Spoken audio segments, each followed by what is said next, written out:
And I find that this generation of, I guess they're millennials, the 30-year-olds, they are kind of picking up on what we were doing 50 years ago and liking this idea of doing it yourself.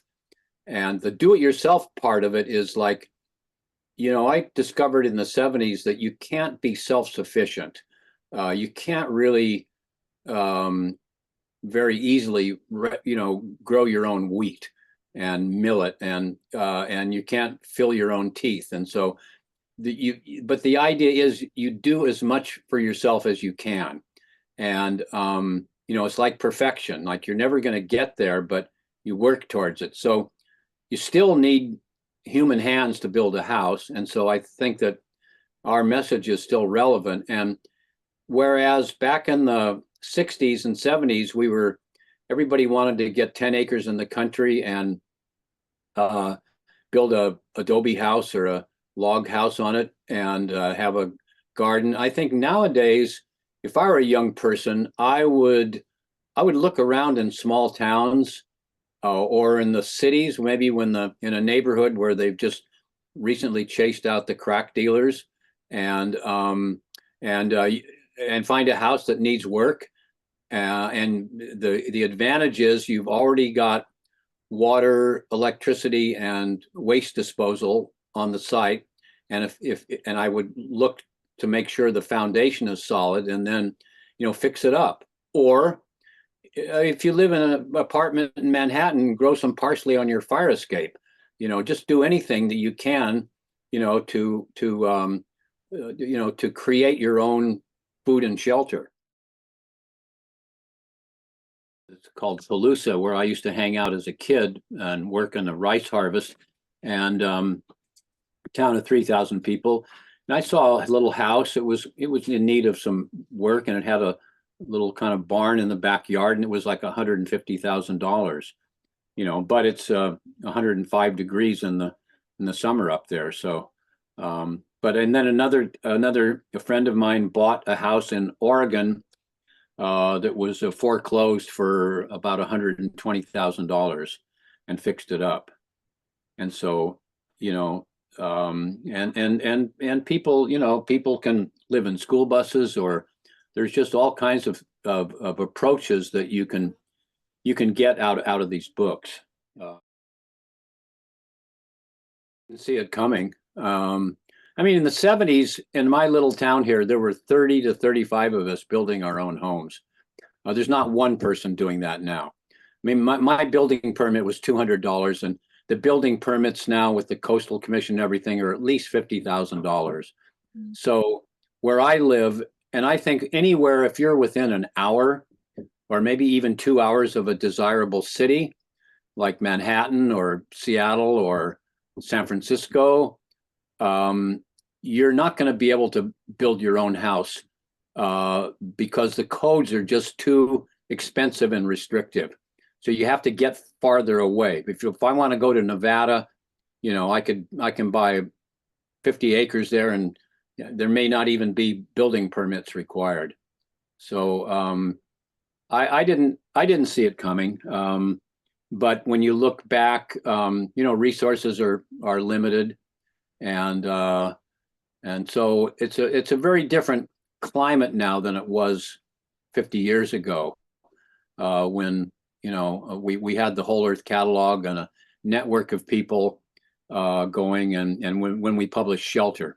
Shelter is, I have young people coming up to me. Was yesterday. This guy was 36 years old. He said, I saw the book Shelter when I was a kid, and that's influenced me, and I'm a carpenter. And I probably get 2 or 3 people a week telling me that these books inspired them to do stuff, to use their hands to build something. So the idea of this ADU thing, the unit in the backyard, is really a good one. And and you can do it complying with the code. A lot of stuff is people are going under the radar. to live, and every place where it's difficult. You seen Dwell magazine? Hmm. Okay, so everything is slick. I think most of those people are, maybe they're dinks, double income, no kids, and they don't want stuff on the walls. They want things to be um, uh, slit, bare kind of, and I realized that the dwell people they are people who are going to buy a home, and our people are people who are going to try to do for as much for themselves as possible. And so I think that that's a difference. And I think that those people are still around, and they can be encouraged to you know to do stuff. I think that's true. There are a lot of great ideas. There's different construction techniques. There's different materials. There's different designs. There's different approaches. Um, you know, there's and it's city as well as country. For example, in San Francisco, in the book, Jay Nelson uh, uh, and another person bought a house in San Francisco, and with the approval of the building codes, turned it into a duplex. So that cut the cost of the building in half. Another couple bought a home in LA that was really run down for like $200,000 and fixed it up. And so that's a kind of an important thing to, I think, for people to consider, as an alternative to starting out from scratch. Uh, and when people are kind of hesitant about whether they can do it themselves, I tell them, um, start, and you'll figure it out as you go along.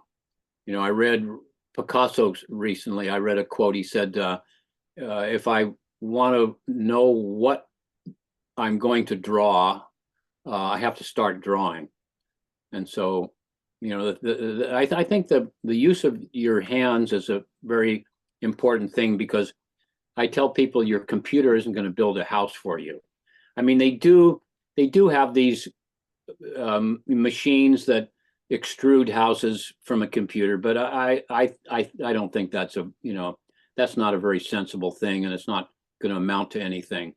But you still need a hammer and a saw, and the hammer could be a nail gun, and the saw could be a skill saw, but still, you need those things to put a house together.